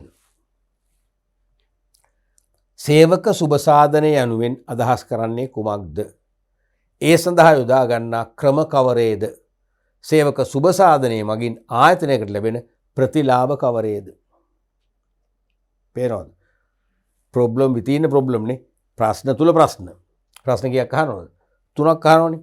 සේවක සුබසාධනය කියන්නේ මොකක්ද? ඒකට වෙනම උත්තරයක් ලියන්න ඕනේ. ඒ සඳහා යොදා ගන්නා ක්‍රම කවරේද? සුබසාධන ක්‍රම. ඒක වෙනම ප්‍රශ්නයක්. සේවක සුබසාධනය මගින් ආයතනයකට ලැබෙන ප්‍රතිලාභ වාසි. තවත් ප්‍රශ්න. ප්‍රශ්න 3ක්. එහෙනම් තරුණ ලකුණු 3ක අපි උත්තර 3 මේ වගේ වෙන් කරලා පෙන්නුවොත් තමයි හොඳ. මොකද උත්තරපත්‍ර පරීක්ෂකවරුන්ට හෝ පරීක්ෂකවරියන්ට ඔබේ උත්තරපත්‍රය අතටපත් වූවාම මේ උත්තරපත්‍රයේ නම් හරිම නීට් හරිම පිළිවෙලයි. උත්තර අපිට බොහොම පහසුවෙන් තේරුම් ගන්න පුළුවන් විදිහට මෙයා ලියලා තියෙනවා. මෙයා දක්ෂ ළමෙක් කියන මානසිකත්වයේ ඇති වෙනවා. මොකද වෙන්නේ ඊට පස්සේ? ඒ මානසිකත්වයෙන් තමයි ඔබේ උත්තරපත්‍රය පුරා මේගොල්ලෝ පරීක්ෂණය දෙන්නේ. එතකොට සමහර ප්‍රශ්නවල ලකුණු භාගයක් විතර ඕන නොදීන්න පුළුවන් ගතියක් නැත්නම් පුංචි දුර්වලතාවයක් දක්වනවා. ඔක්කොගම නෙවෙයි. සමහර ප්‍රශ්නවලදී පමණක් ලකුණු 2.5 නම් නැත්නම් 2.5 නම් ලකුණු භාගය නොදෙන්න තරම් පුංචි අඩුපාඩුවක් තියෙනවා කියලා දැනෙනවා. නමුත් මෙතනදී මෙයා දක්ෂ ළමයෙක් මෙයා නීට් එකට වැඩ කරනවා කියලා මානසිකත්වය හදාගත්තම එහෙම දැනෙන්නේ නැහැ. මෙයාගේ උත්තරේ හරි කියලා ලකුණු 2.5ම දෙනවා. අන්නේ වාසිය අපි ගන්න ඕනේ. ඒකට තමයි තරු දාන්න කියන්නේ. හොඳයි. මොකද්ද සුබසාධනය කියන්නේ? සේවක සුබසාධනය යනු මානව සම්පතෙහි සන්තුෂ්ටිය. සන්තෘෂ්ටියනේ මගේ සමහර ළමයි සන්තෘෂ්ටිය කර තයන්නට මේ කැල දාන්නේ. තේරුණාද? එතකොට සන්තෘෂ්ටියනේ නෑ වැරදි. සන්තුෂ්ටිය හරි. සන්තුෂ්ටිය කියන්නේ සේවක සුබසාධනයනු මානව සම්පතේ සන්තුෂ්ටිය. කියන්නේ මානව සම්පත ඊතා සැහැල්ලුවෙන් සතුටෙන් කැමැත්තෙන් වැඩ කරන තත්ත්වයක් තමයි සන්තුෂ්ටිය කියන්නේ. තේරුණාද? ඒකම සස්ත්‍රීකත්වය. ඒ කියන්නේ සේවකයන්ගේ දියුණුව, රැකියාව සංවර්ධනය, සස්ත්‍රීකත්වය, ඒ වගේම සංවර්ධනය සඳහා ආයතනයේ මගින් පවත්වාගෙන යන වැඩපිළිවෙලයි. නැත්තම් සේවක සම්පතේ සන්තුෂ්ටිය, ඒ වගේම සස්ත්‍රීකත්වය, ඒ වගේම සංවර්ධනය සඳහා ආයතනයේ මගින් දියත් කරන සියලුම ක්‍රියාමාර්ගයන් නිකුත් ඒත් හරි. තේරුණාද? ඒත් ලකුණු එකයි. මේකෙම කොටස අපි සේවක සුබසාධනය කිව්වා. මානව සම්පති සන්තුෂ්ටිය, සස්ත්‍රීකත්වය, සංවර්ධනය සඳහා ආයතනයේ මගින් පවත්වාගෙන යන වැඩපිළිවෙල. නැත්නම් ගන්නා ක්‍රියාමාර්ග. දෙවෙනි කොටසෙන් අහනවා ඒ සඳහා යොදා ගන්නා ක්‍රම. ඊළඟට අහනවා සේවක සුබසාධනය මගින් ලබා ගන්න පුළුවන් ප්‍රයෝජන, ප්‍රතිලාභ. එහෙනම් අපි බලමු ක්‍රම. ඒකත් කරු ලකුණු දැම්මනම් තමයි හොඳ. දෙවෙනි කොටසට පේන්නේ. ක්‍රම තමයි ප්‍රවාහන පහසුකම්. මේ කෙටියම දාලා තියෙන ඉතින් නිවෙස්විත ප්‍රවාහන පහසුකම් ගන්න තවත් හොඳයි. කෙලින්ම සේවකයන් ආයතනයේ විසින් පවත්වගෙන යන ආයතනයේම ප්‍රවාහන අංශයක් මගින් පවත්වගෙන යන ප්‍රවාහන සේවා මගින් ප්‍රවාහන පහසුකම් සපයනවා. නිවෙස වෙතම ඇරලනවා. උදේට නිවෙසින් අරගෙන එනවා. ඒක ලොකු දෙයක්. සේවක සන්තුෂ්ටි යන්න හොඳින්ම දනවන කාරණයක් ඒක. ඒතර දාඩිය දාන්නේ AC වාහනයක ඉන්නේ අපිට බස් වලට කියලා පැය භාගයකට කලින් එතන කාලනාස්ති කරන්න ඕනේ. හෝර්න් එක හද්‍ය පිළිඇසිලටම අපි එනෝනේ. අනිවාර්යයෙන්ම විතර සුබ සාධනයක් වෙනවා. අනික වෛද්‍ය පහසුකම්. හරි වටිනවනේ ඕක. සමහර ආයතන සෞඛ්‍ය රක්ෂණාවරණයක් දීලා තියෙනවා සේවකයන්. ඒගොල්ලෝ විසින් වාරික් ගෙවලා. ඒක එක තනතුර අනුව සමහරට ලක්ෂ 5යි 10යි 15යි තේරෙනවද? ලක්ෂ 10ක් කියමුකෝ 10 ඔක්කොම මුළු අවුරුද්දටම මුළු පවුලටම පවුලේ තමන් විවාහක නම් තමන්ගේ බිරිඳ දරුවෝ විවාහක නැත්නම් අම්මා තාත්තා ඒ වගේම තමන්ගේ සහෝදරයෝ ඒ ඕනම කෙනෙකුට අසනීපයක් වුණොත් ඒ කියන්නේ උණස එම්බ්‍රින්සාවක් හැදුනත් ඒක අපි හිතමු පෞද්ගලික රෝහලකින් නම් ගත්තේ පෞද්ගලික වෛද්‍ය සායනකින් නම් ගත්තේ ඒවට පව ගෙවනවා. හදිසි ඔපරේෂන් එකක් වුණොත් ලක්ෂ 10 නම් 10 දක්වා ගෙවනවා. හරි සහනයක් නේ. හරිම වැදගත්නේ. තේරෙනවද? මොකද ගොඩක් අය ඉන්නේ මධ්‍යම පාන්තික ජනතාව ලංකාවේ ඉන්නේ. ඒගොල්ලන්ගේ ලක්ෂ ගණන් මේ පොත්වල ඉතුරු කරගෙන නැහැ. ඉතින් මේ වගේ ක්‍රමයක් තියෙන එක ලොකු සහනයක් වෙනවා. ඊළඟට නිවාස පහසුකම්. සමහර සේවකෙන් නිවාස පහසුකම් නැහැ. ඒ නිසා ආයතනයේ ගන්න නිවාස නිකන් අපි හිතමු මොකද්ද නිවාස සංකීර්ණයක් විදියට හවුසින් ස්කීම් එකක් විදියට හදලා සේවකයන් දෙනවා අවුරුදු 3කින් 5කින් 10කින් කපා ගන්න එක ගත්තේ මත. එහෙම නැත්නම් ආයතනයේ වැඩ කරන තාක්කල් අවුරුදු 10ද 15ද 20ද 30ද විශ්‍රාමයන තෙක්ද වැඩ කරන තාක්කල් ඉන්න දෙනවා ආයතනයේ නිවාසවල. ලංකාවේ දෙවන්ත සමාගම් දෙකක් ඕක කාලයක් තිස්සේ හොඳට කරගෙන ආ දැන් නම් හැබැයි සපේන එක අඩුනේ උද දීපු නිවාසාවසොර කරන්නේ. තාම සේවකයෝ ඉන්නවා. ඊළඟට අධ්‍යාපන පහසුකම්. Tamanට වැඩි දුර ඉගෙන ගන්න ඕන නම් පෝස්ට් ග්‍රැජුවේට් එකක් කරන්න ඕන නම් නැත්නම් මාස්ටර්ස් කරන්න ඕන නම් නේ ආචාර්ය උපාධියක් කරන්න ඕන නම් ඒ සදා අනිවාර්යයෙන්ම පහසුකම් සපයනවා. එකක් තමයි සෙවිටිකල් ලියු නැත්නම් නිවාඩු ලබා දෙනවා. අනික ආයතනයේ ගානේ සමහරට එයා ටිකට් එක ආයතනයේ ගානේ අරන් දෙනවා. ඒ වගේ සමහරට එහි ගිහිල්ලත් එයාට සල්ලි මදි නම් රැකියාව හොයාගන්න බැරි නම් මෙහෙන් සල්ලි යවනවා. ඊළඟට ක්‍රීඩා පහසුකම්. ක්‍රීඩා කරපු අය රැකියාවලට ආව කියලා ඒගොල්ලන්ගේ ඇඟේ තියෙන ක්‍රීඩාවල ගිහිල්ලා නැහැ නේ. නිසා ඒගොල්ලෝ කැමති යම් යම් ක්‍රීඩා කණ්ඩායම් වශයෙන් හදාගෙන ක්‍රීඩා කණ්ඩායම් වශයෙන් සංවිධානය වෙලා තමන්ගේ අර ඇඟේ තියෙන ක්‍රීඩා කුසලතා එළියට ගන්න. ඒ නිසා තමයි වෙළඳ සේවා තරඟාවලි වලට එක එක කණ්ඩායම් හදලා යොමු කරන්නේ. අන්න ඒකට පහසුකම් සපයන්න ඕනේ. ඒකට ඉඩ දෙන්න ඕනේ. ඒක තමයි සේවක සුබ සාධනය කියන්නේ. අනික විනෝදචාරිකා. වර්ෂයකට වරක් පික්නික් එකකට නැත්නම් විනෝදචාරිකාවක් යනවා කියන්නේ සේවකයන්ට ඒක අතිශය වැදගත්. දැන් සමහර විට සමහර පහළ තනතුරු වල ඉන්න සේවකයන්ට තරු පහේ හෝටලයක ජීවිතේරොත් කවදාකවත් එක රැයක්වත් ගත කරන්න බෑ. තේරෙනවද? ඒ තරු පහේ හෝටලේ තියෙන පහසුකම් භුක්ති විඳින්න බෑ. නමුත් ආයතනය සමහරට නයිට් දෙකක්, රාත්‍රී දෙකක්, ප්‍රදේශ දෙකක තරු පහේ හෝටල් දෙකක් වෙන් කරලා ඒවැ කාමර අරගෙන ට්‍රිප් එක අරගෙන ගියොත් මොකද වෙන්නේ? ජීවිතේටවත් තරු පහේ හෝටලයක ඇතුළට යන්න තිය හිතන්නවත් බැරි අයට හෝටල් එකේ නවාතන් ගන්න, ඒ වගේම පිහිනුම් තටාකේ භාවිතා කරන්න, වෙනත් ක්‍රීඩා ක්‍රියාකාරකම් වල දෙන්න, Tamanට අවශ්‍ය හොඳ ආහාර වේලක් ලබා ගන්න ලැබුණා, හොඳ අවස්ථාවක් ලැබුණා. එහෙමනම් ඒකෙන් අනිවාර්යයෙන් මේගොල්ලෝ මොකද වෙන්නේ? තව ඉදිරි අවුරුදු 5කට 10කට ඒගොල්ලෝ මොටිවේට් වෙනවා, අභිප්‍රේරණ වෙනවා, දිරිගන් වෙනවා. මේ ආයතනේ හැරෙන්නේ නැහැ නිසා. අනික ආහාර දීමන. එක්කෝ ආහාර සපයන, එක්කෝ ආහාර දීමන සුබ සාධනය. අනිත් එක අවමංගල්‍ය ආධාර අතිශය වැදගත් නේ. දැන් කිසියම් නිවසක අවමංගල්‍යයක් ඇති වුණාම ඒක ෂණිකව නැති වෙන්නේ අනපේක්ෂිතව. ගොඩක් වෙලාට තියෙන අනපේක්ෂිතව. කලාතුරකින් අපි දන්නවා දැන් ගොඩක් ලෙඩ ඇඳේ ඉන්නේ වයසයි. මෙයා දැන් කන જાති ගන්නෙ නැහැ. බොන જાතිත් දැන් බොන්නේ බොහොම අමාරුවෙන්. මෙයා වැඩි කල් ඉන්නේ නැහැ කියලා අපි දන්නවනේ. නමුත් ගොඩක් අවමංගල්‍ය අවස්ථා ඇති වෙන්නේ අනපේක්ෂිතව. ඒ වගේ වෙලාවට එකක් තමන්ගේ සමීපතමය මිය යාමෙන් ඇති වෙච්ච මානසික කැළඹීම, මානසික විඩාව එක් අතකින්නේ අවමගුල් කටයුතු කරගෙන යන්න ඇමරෙන්න බෑනේ. වීදම් කරන සල්ලි නොමැතිකම. එවනම් ඒකදී අද සේවකයා වැඩ කරන ආයතනෙන් අපි තුමු අද වගේ කාලෙක රුපියල් ලක්ෂයක් එකහමාරක් ගෙනත් දෙනවා කියන්නේ අනිවාර්යයෙන් චාමටේ අවමංගල උත්සවය හරියට පවත්වලා ඒ අදාළ මියගිය කෙනා මිහිදන් කළ යාට උපහාර දක්වන්න පුළුවන්. ඒවා කෙලින්ම හොඳම සුබ සාධන පහසුකම් තමයි අවමංගල්‍ය ආධාර. දැන් ඔය සුබ සාධන සංගම් පව දාගෙන තියෙනවනේ. සුබ සාධන සංගම් මගින් ලබා දෙනවා. හරිද? සේවකයා මිය ගියොත් අපි තුමු යපෙන්නට ලක්ෂ 20ක් දෙනවා. සේවකයාගේ අම්මා තාත්තා මිය ගියොත් ලක්ෂ 10ක් දෙනවා. වගේ හදාගෙන තියෙන එක එක ක්‍රම. ඊළඟට ආයතනයේ නිෂ්පාදිත නොමිලේ ලබා දීම. ආයතනයේ යම් යම් භාණ්ඩ හදනවා. ඒ භාණ්ඩ සාම්පල් පැක් එකක් හදලා මාසිකව දෙනවා මේ සේවකයන් නොමිලේ. ඉතින් අපි තුමු මේ පැක් එක සබන්, ඒ වගේම සෙන්ට් එකක්, ඒ වගේම පවුඩර් එකක් වගේ නම් මාසෙම ඇතිනේ. ඒක සුබ සාධනය තමයි. මෙන්න මේ වගේ කරුණු දෙකකට ලකුණු 1 භාගය දෙකයි. ඊට පස්සේ තුන්වෙනි තර ලකුණෙන් අහන්නේ ප්‍රතිලාභ. ප්‍රතිලාභනේ. සේවක සුබ සාධනය නිසා මොකද වෙන්නේ? අනිවාර්යයෙන්ම සේවකයා අභිප්‍රේරණය වෙනවා. අනිවාර්යයෙන්ම සේවකයා අභිප්‍රේරණය වෙනවා. සොකී කැමැත්තෙන් වැඩ කරන තත්ත්වයට පෙළඹෙනවා. සේවක ඵලදායකත්වය වැඩි වෙනවා. ඒ දැන් අභිප්‍රේරණ වෙලා කැමැත්තෙන් වැඩ කරන්නේ. තේරෙනවද? එයා නම් උපරිම නිමෙවුම් ධාරිතාවක් එයා ව්‍යාපාරයට ලබා දෙනවා. අනිත් එක ආයතනය තුල සේවකයන් රඳවා ගත හැකියි. ඒ කියන්නේ මෙහෙම සුබ සාධන පහසුකම් දෙනකොට අලුත් ආයතන හොයාගෙන යන්න, නව රැකියා අවස්ථාවට යන්න කල්පනා කරන්නේ. මේ ආයතනෙ මේ නිසා මොකද වෙන්නේ? සේවකයන් රඳව ගන්න පුළුවන්කම ලැබෙනවා. ඒ කියන්නේ සේවක පිරිවැටුම අඩු වෙනවා. ලේබර් ටර්න් ඕවර් එක අඩු වෙනවා. තේරෙනවද? මේ කියන්නේ තුල සේවක රඳවා ගත හැකි කියන්නේ සේවක පිරිවැටුම.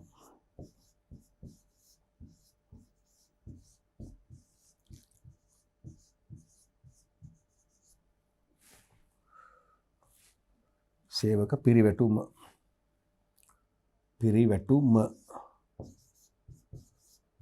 අඩුවේ. අනික ආයතන කීර්ති නාමය වැඩි වෙනවා. සුබ සාධන පහසුකම් ඔහම දෙනකොට කවුරුත් ඕක කතා බහ කරනවානේ.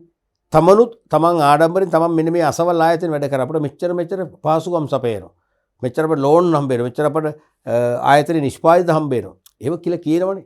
ඒකම මොකද වෙන්නේ? කීර්ති නාමයට හේතු වෙනවා. නරක නෙවෙයි කියන්නේ හොඳ. සේවකයන් ආකර්ෂණය කරගන්න පුළුවන්. අලුතෙන් සේවකයන් තනතුරට බඳව ගන්න අවශ්‍ය නම් සේවක මුලින්ම ගෙන්න ගන්න එපා. ගෙන්න ගන්න ලේසි.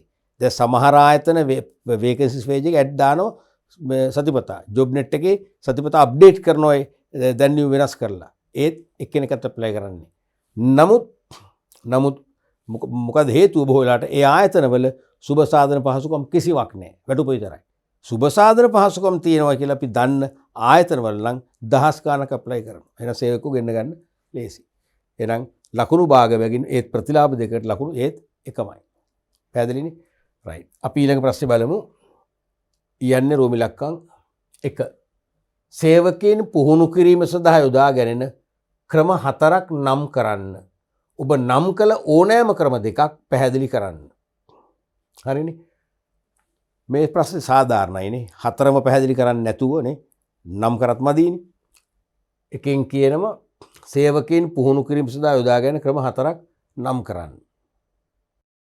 එතකොට දෙක කියනවා ඔබ නම් කළ ඕනෑම ක්‍රම දෙකක් පැහැදිලි කරන්න. එතකොට ලකුණු දීලා තියෙන්නේ නම් කිරීම 4කට ලකුණු 1යි. නම් කිරීම 4කටම ලකුණු 1යි කාලබේගේ. දෙකක් හෝ තුනක් නම් ලකුණු භාගය නැත්තන් නැහැ. එකක් නම් නැහැ. ඒ වගේම ක්‍රම දෙකක් විස්තර කිරීමට ලකුණු නැවත 1යි. තේරෙනවද? එහෙම තමයි ලකුණු දෙන්නේ. එහෙනම් එකක් තමයි ආධුනිකත්ව පුහුණුව. ඉන්න බල මම හිතන්නේ මේකේ මේ උත්තර දෙකටම පොදු එකක් දීලා තියෙන්නේ. ඔව්. දැන් මේකට හරිනම් රෝම ඉලක්කම් 1ට වෙනම පෙන්නනවා මේ ක්‍රම ටික. රෝම ඉලක්කම් 2ට ඊට පස්සේ මේ දෙකක් පැහැදිලි කරලා පෙන්නන්නේ නැහැ. මේකේ කන්ට්‍රෝල් චීෆ් කරලා තියෙන්නේ ඒක අපිට දීපු සහනයක්. මේ එකම උත්තරෙන් මේ ප්‍රශ්න දෙකම කවර් කරලා තියෙනවා. පැහැදිලිනේ? රයිට්. ඔබටත් මේ ක්‍රමෙම අනුගමනය කරන්න කිසි ප්‍රශ්නයක් නැහැ. රෝම ඉලක්කම් ඕනනම් 1 2 කියලා අංක දෙකම දාලා හරි නැතුව හරි මේක ලියුවොත් ලකුණු ලැබෙනවා. නමුත් මම කියන්නේ එහෙම නැතුව ඔබ කෙලිම රෝම ඉලක්කම් 1ට මේ වගේ ක්‍රම 4ක් ලියනවා. රෝම ඉලක්කම් 2ට ඒ 4න් කැමති දෙකක් මේ වගේ පැහැදිලි කරලා ලියනවා. නම් හොඳයි. ඒක වඩා පැහැදිලි නිරවුල්. එහෙනම් එකක් තමයි ආධුනිකත්ව පුහුණුව. පුහුණු කිරීමේ ක්‍රමනේ එකක් ආධුනිකත්ව පුහුණුව. පුහුණු වීමට කාලයක් ලබා දීම කියන එකයි කියන්නේ. ආධුනික සේවා කාලය කියලා අදහස් කරන්නේ නවකීන්ට පුහුණුවක් ලබා දෙන ගත කරන කාලය. ඒ කාලය තුල හරියට පුහුණුව කරගෙන ගියොත් එයාට රැකියාව ස්ථිර වෙනව නැත්නම් ඉවත් කරන්න පුළුවන්. අනිත් එක රැකියාව තුලින් පුහුණුව. on the job training රැකියාව කිරීමෙන් පුහුණුව ලැබීම. කියන්නේ රැකියාව කරන්න බාර දෙනවා ජේස්ටෙක් මඟ පෙන්වනවා. ඒක තමයි රැකියාව තුලින් පුහුණුව කියන්නේ. ඊළඟට රැකියාවෙන් බාහිර පුහුණුව. off the job training කියන එක. බාහිර ආයතනයකින් පුහුණුව ලබා දීම. කෙලින්ම තනතුරේ වැඩ දෙන්නේ නැහැ. තනතුරට බඳව ගත්තා තමයි පත්තු මිලිපිය දීලා. ඊට පස්සේ හෙට ඉඳන් එයාට කියනවා ඔයා මෙන්න මේ අපේම තියෙන ට්‍රේනින් ස්කූල් එකක් බොහොම ළඟ නගරයක්. එතන ගිහලා වාර්තා කරන්න. එතන ගිහලා පොත අස්සම් කරන්න. පුහුණුව ලබන්න.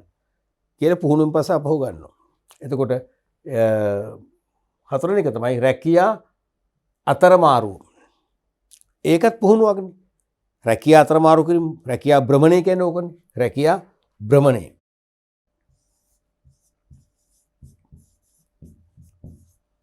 රැකියා භ්‍රමණය කියන්නේ ඕකමයි. රැකියා අතරමාරු කිරීම. විවිධ වර්ගයේ රැකියා නැත්නම් ජොබ් පිළිබඳ අවබෝධයක් ලබා දී. ඒකේ තේරුම විවිධ වර්ගයේ රැකියාවල මාස 2කින් 3කින් වගේ මාරු කර කර දාන. ඒතර ඕල් රවුන්ඩර් කෙනෙක් වෙනවා. හැම අංශයක් පිළිබඳව පුහුණුවක් ලබනවා. තේරෙනවද? දැන් බැංකුවක නම් බැංකුවේ මුදල් ආයකමි කවුන්ටරේට දාන මාස 2ක්. ඊට පස්සේ ෆෝන් එකට දාන මාස 3ක්. ඒ කියන්නේ උගස් බඩු ගන්න, උගස් නෑදේට. ඊට පස්සේ අපි හිතමු ණයාංශයට දානවා තව මාස කිහිපයක්. ඔය වගේ දැන් මම එයාට සමස්ත බැංකු සේවාව පිළිබඳ පුළුල් අවබෝධයක් ලැබෙනවා. එතකොට අනික භූමිකා රංගනයේ විවිධ තනතුරු නිරූපණය කරමින් රඟ දැක්වීම ඇසුරින් පුහුණුව. විවිධ තනතුරු නිරූපණය කරමින් රඟ දැක්වීම ආශ්‍රිත පුහුණුව. කියන්නේ විවිධ තනතුරු වල වැඩ කරනවා කියලා හිතාගෙන එයාට ඒ තනතුරු වල නිරූපණය කිරීමක් කරන්න කියනවා. දැන් ඒකද එකවුන්ටන්ට් තනතුරු කොහොමද වැඩ කරන්නේ ආදි වශයෙන්. තේරුණාද? ඒකත් හොඳ බොහොම ප්‍රායෝගික පුහුණුවක් එතකොට. අනික පුහුණු කරුවෙකු මගින් ප්‍රවීණ පුද්ගලයෙකු මගින් පුහුණු කිරීමෙන් කුසලතා ලබා දෙන්න පුළුවන්. ප්‍රවීණ පුහුණු කරුවෙක් යටතටපත් කරනවා. එයාගේ උපදේශ අවෝදන් අනුව පුහුණුවක් ලබා ගන්නවා. අනිත් එක සමාකරණය සිමියුලේෂන් කියලා කිව්වේ සමාකරණය අනුකරණය කිරීම තුළින් පුහුණු. සමාකරණය කියන්නේ අනුකරණය කිරීම. ගොඩක් කරලා ඒ කියන්නේ වැඩ පරිසරයක් නිර්මාණය කරනවා. දැන් කොමාන්ඩෝ බටයෝ ට්‍රේන් කරන්නේ ජංගල් ට්‍රේනින් මහා වනගත ප්‍රදේශයක කෙලිම යුද පිටියක් හදනවා. සතුරොත් ඉන්නවා. ඒගොල්ලෝ අතේ ආයුධ තියෙනවා.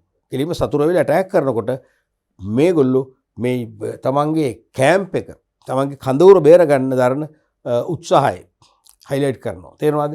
අන්න ඒ වගේ ඒ අනුකරණ කිරීම තුළ කියන්නේ ඒකයි. අත්දැකීම.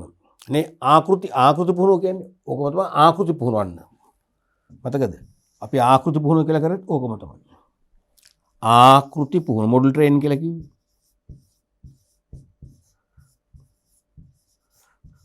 ආකෘති පුහුණුව. ඒතර වෙන්නේ අනුකරණය කිරීම. පැහැදිලි නේද? ඒතර දැන් මේ නම් කිරීම හතරට ලකුණු 1යි ක්‍රම දෙකක් විස්තර කරමු ලකුණු 1 ඔක්කොම ලකුණු 2ක් ලැබෙනවා. එතකොට අපි අද පාඩම් පරිච්ඡේදයෙන් උත්සාහ කළා 16 වන පාඩම් ඒකකටද තවත් විභාග ප්‍රශ්න ගණනාවක් සාකච්ඡා කරන අපි ඒක බොහොම අපූර්වට විස්තර කළා. ලකුණු ලබා දීමේ ක්‍රියාපටිපාටිය ගැන හොඳ සිහි කැඳවීමක් කරමින් අපි තවදුරටත් මේ සාකච්ඡාව ඉදිරියටම අරගෙන යනවා. ඒ නිසා ඊළඟ පාඩම් පරිච්ඡේද නොරොදවාම පරිශීලනය කරන්න. තේරුණාද? එහෙම පරිශීලනය කරොත් තමයි මේ සමස්ත කියන්නේ යුනිට් 16 කියන පාඩම ප්‍රධාන පාඩම් තියෙනවානේ 11ක්.